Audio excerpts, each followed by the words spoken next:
এই যে আমরা যারা চা বাগানে কাজ করি, আমাদের গায়ের রং কিন্তু কালো। আমরা যখন বাইরে কোথাও যাই, একজন মানুষ যেমন দেখেন, আপনাদেরকেই আমি উদাহরণ দিয়ে বলছি, আপনার চেহারা দেখেন আর আমার চেহারা দেখেন, আমি তো লজ্জাও আপনার কাছে দাঁড়াতে পারবো না। কেননা আমাদের সমাজটা এমন এক জায়গায় এসে দাঁড়িয়েছে, একজন সুন্দর মানুষ একজন কালো মানুষকে দেখলে পরে হাসাহাসি করে, কথাবার্তা বলে।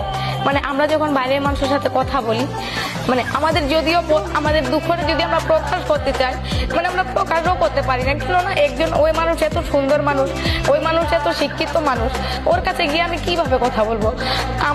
আমার দুঃখের কথাটা আমি কিভাবে প্রকাশ করব? এমন একটা সমাজ এসে দাঁড়িয়েছি যে শিক্ষিত সমাজরা, মানে আমরা যারা চা বাগানের মানুষ আছি, আমাদেরকে নিয়ে হাসাহাসি করে। আমরা ঠিকমতো ভাবে মানে আমাদের ভাষাটাও প্রকাশ করতে পারি না।